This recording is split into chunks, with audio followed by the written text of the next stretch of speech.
Pessoal, sejam bem-vindos aí para mais um vídeo nesse canal, tá? Hoje a gente vai falar de um assunto que eu considero de extrema importância, eu vou explicar por quê, que é a equivalência entre fontes.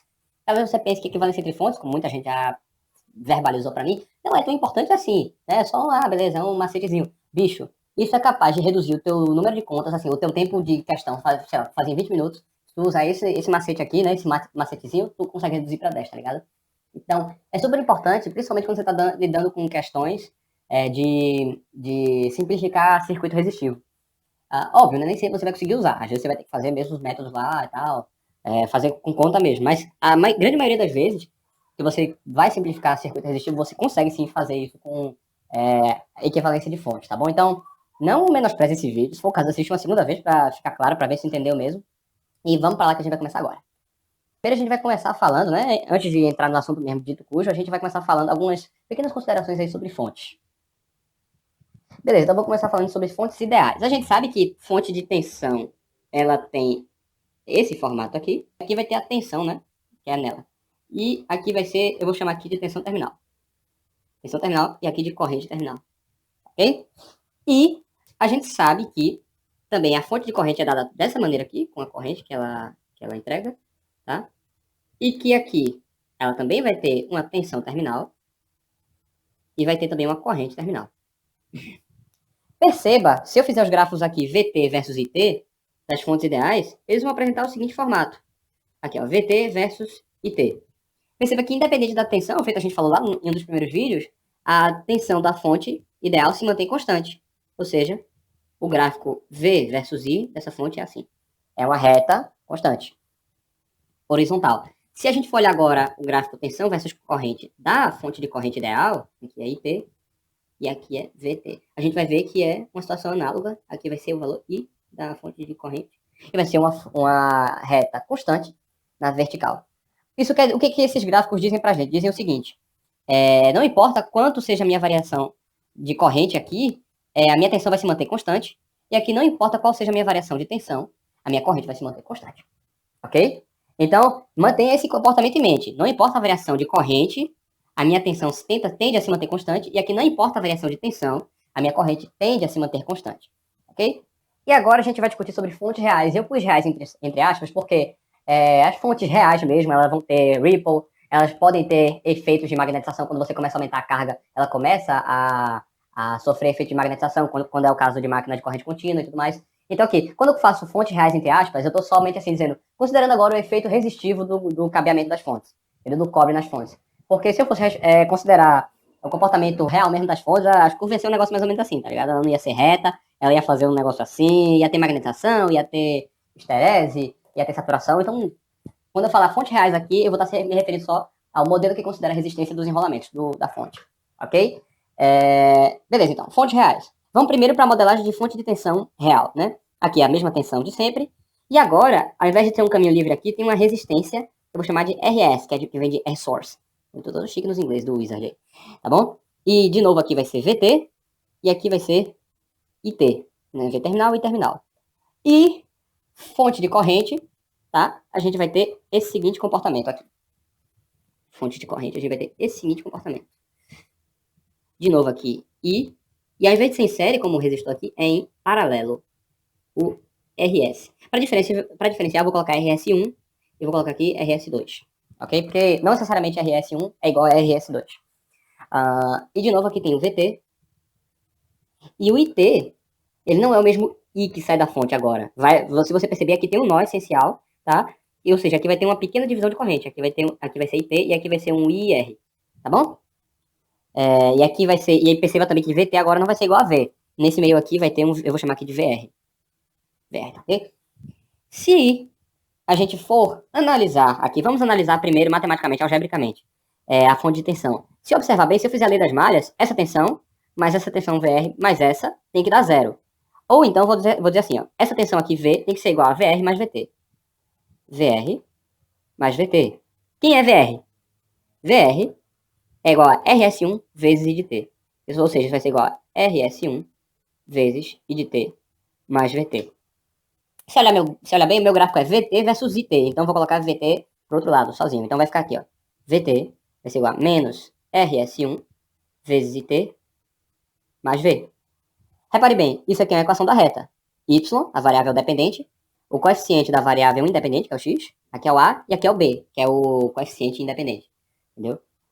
Coeficiente independente, diz aí nos comentários se tá certo isso mesmo, não sei não. Enfim, voltando. Então, se a gente for fazer o gráfico aqui para a fonte de tensão real, a gente vai ter que vai ser algo assim, ó. Vai ser aqui VT, I de T. E aí vamos lá. Quando o I de T for igual a zero, ou seja, aqui, quem vai ser o VT? Quando I de T for igual a zero, isso aqui vai para zero, VT vai ser igual a V. E agora, quando VT for igual a zero, ou seja, eu tiver aqui, quem vai ser I de T? I de T vai ser o seguinte, ora, se eu tiver aqui VT igual a zero, eu vou ter que V é igual a I de T vezes RS1. Logo, I de T é V sobre RS1. Ou seja, V sobre RS1.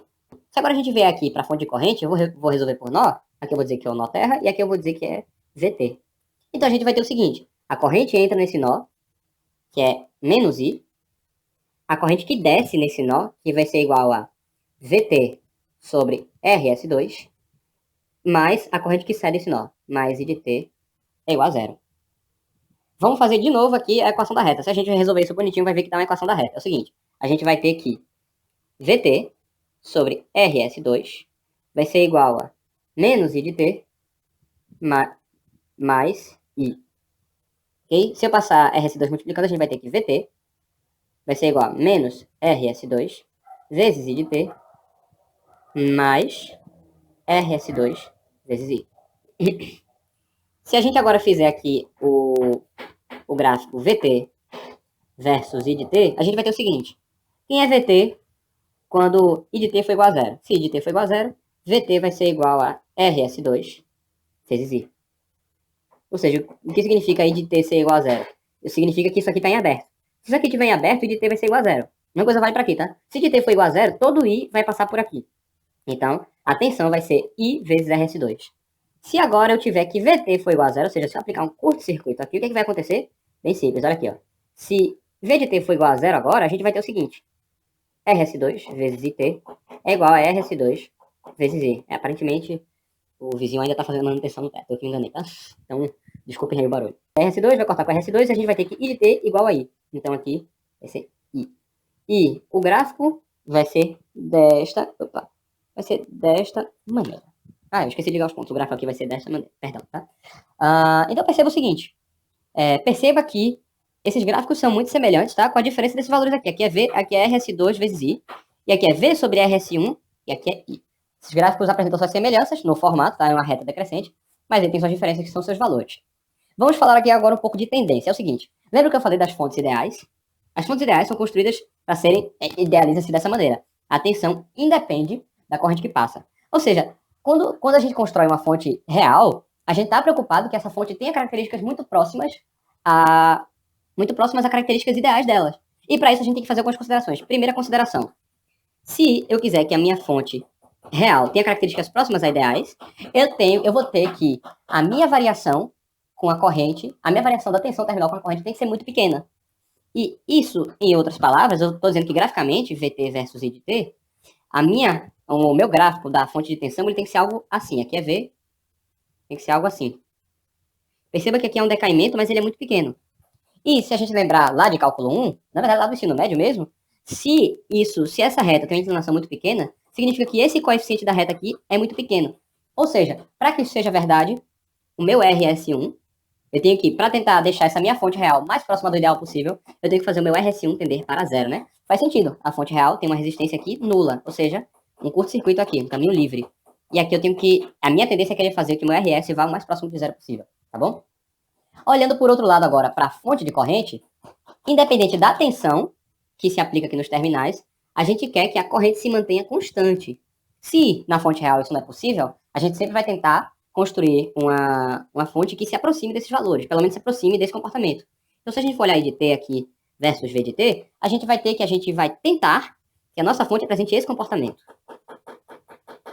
Entendeu? Ou seja, aqui vai ser I e aqui vai ser o valor que ela está crescendo. Ou seja, perceba que enquanto esse ângulo aqui era muito pequeno, esse ângulo aqui é enorme, é quase 90 graus.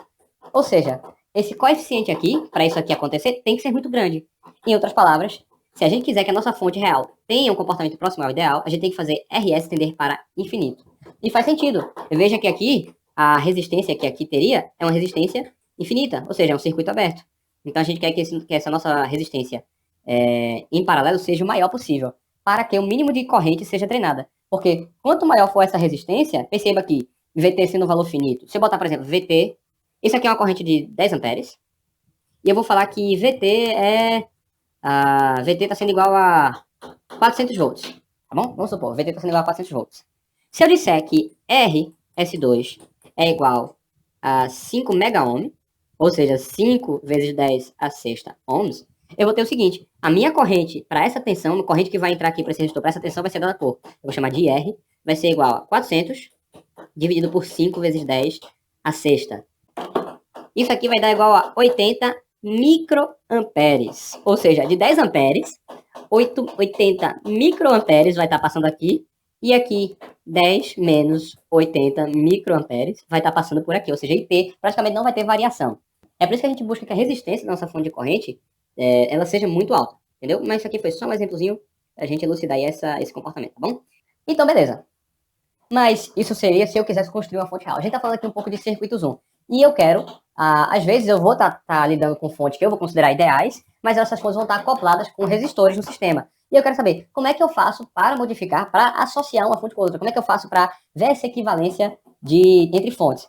Eu vou dizer o seguinte, deixa eu apagar esses gráficos aqui, tá bom? Que só são para uma elucidação teórica aqui, a gente não vai usar tanto isso aqui em circuitos. É o seguinte, perceba, como eu disse, que esses gráficos são muito semelhantes. Para esses gráficos serem iguais, eu teria que ter esse ponto aqui sendo igual a esse ponto, e esse ponto aqui sendo igual a esse ponto. Se isso for verdade, então esse gráfico aqui representa o mesmo gráfico que esse. Ou seja, as minhas fontes apresentam saídas iguais, ou seja, são fontes equivalentes. Elas apresentam o mesmo comportamento, VT versus IT. Então vamos observar aqui. Para esses pontos serem iguais, eu vou ter que V vai ser igual a RS2 vezes I. E para esses pontos aqui, para esses pontos de cima serem iguais, e para esses pontos de baixo serem iguais, eu vou ter que V sobre RS1 vai ter que ser igual a I. Ok? Então, se eu transformar isso aqui, eu vou ter que V vai ter que ser igual a RS1 vezes I. Se você olhar para essas duas equações, você vai perceber que a única diferença entre essa aqui e essa aqui é a resistência, que é RS1 e RS2. Perceba, se eu mantiver I constante aqui e aqui, se RS2 for diferente de RS1, obrigatoriamente essa tensão aqui vai ser diferente dessa. Ou, pelo contrário, se eu mantiver V constante e aqui V constante, se RS1 for diferente de RS2, eu vou ter que essa corrente aqui vai ser obrigatoriamente diferente dessa. Então, para que essas fontes sejam realmente equivalentes e que haja uma igualdade, né, e que essa igualdade aqui se mantenha, isso se mantenha igual a isso, e isso se mantenha igual a isso, eu vou precisar que RS2 seja igual a RS1. Ou seja, para que as fontes sejam equivalentes, RS2 tem que ser igual a RS1. E eu vou chamar isso aqui de RS. Em outras palavras, duas fontes só serão equivalentes se a fonte de tensão tiver aqui V e aqui for RS, e a minha fonte de corrente tiver aqui I, e isso aqui for RS. Tá bom? Então perceba que a gente está meio que ignorando aquele comportamento próximo ao ideal. Aqui a gente só está trabalhando de modelagem, entendeu? De modelagem equivalente. Ou seja, se RS aqui for muito pequeno, esse RS aqui também vai ser muito pequeno. Perceba que esse RS é igual a esse RS. Então, para essas fontes serem equivalentes, eu tenho que ter elas dessa forma aqui. Um V em série com RS e o I em paralelo com RS. E eu vou ter também os seguintes comportamentos. V tem que ser igual a RS vezes I. E também eu vou ter que I é igual a V sobre RS. Se isso aqui for respeitado, então as minhas fontes são equivalentes.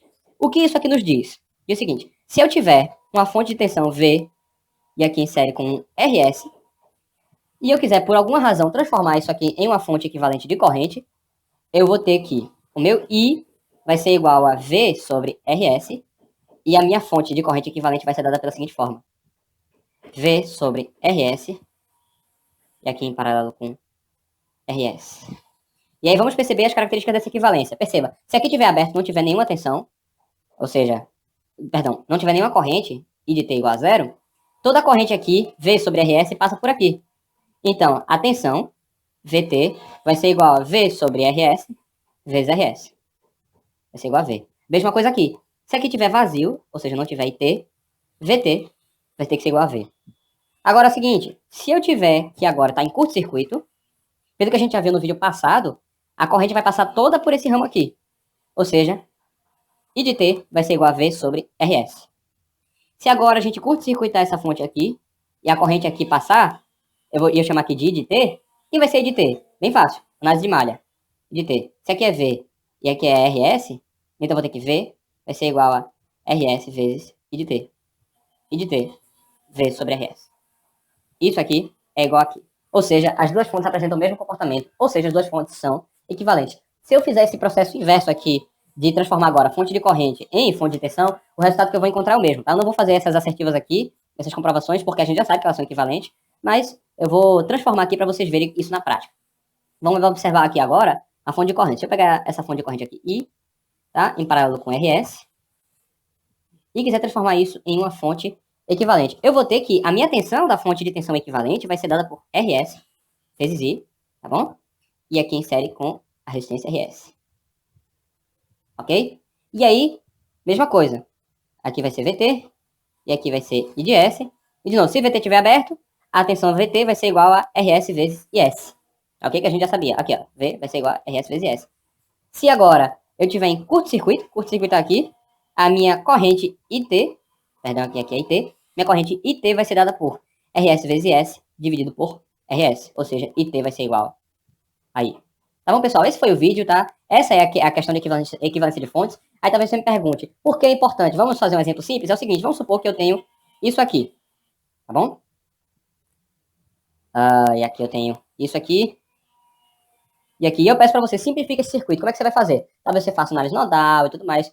Vê como é que é muito mais fácil pegar isso aqui, transformar em uma fonte equivalente de tensão, mais ou menos essa resistência, insere com essa resistência em paralelo, e aqui os terminais. Aí eu faço o equivalente dessas duas. Quando eu fizer o equivalente dessas duas, eu transformo de volta para a fonte de corrente, agora com essas novas resistências aqui. Aí eu vou ter depois, esse valor de corrente aqui vai ser novo, tá? Não vai ser o mesmo. Eu mostro isso na prática para vocês depois. Bom? E aí eu faço paralelo com essas duas aqui. E aí eu vou ter, então, finalmente que o meu circuito vai ser, o circuito reduzido vai ser esse aqui. Ou seja, simplifiquei o circuito. Óbvio, eu não fiz conta nenhuma. Mas em poucos minutos você faz isso, tá ligado?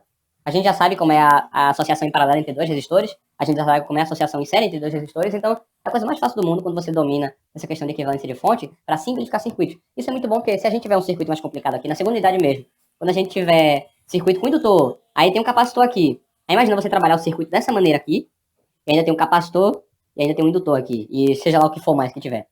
Entenderam? Então, essa é importante da equivalência de fonte. Eu espero que vocês tenham entendido de verdade. Se não entendeu, volta de novo o vídeo. Se tiver ficado alguma dúvida, deixa nos comentários, tá? Mas se você realmente gostou, dá aquele like, se inscreve no canal e tudo isso aí que os outros youtubers pedem, tá? Eu tenho um pouco de preguiça de pedir isso aí. Então, se inscreve no canal, por favor. E é isso. Muito obrigado aí. Até o próximo vídeo.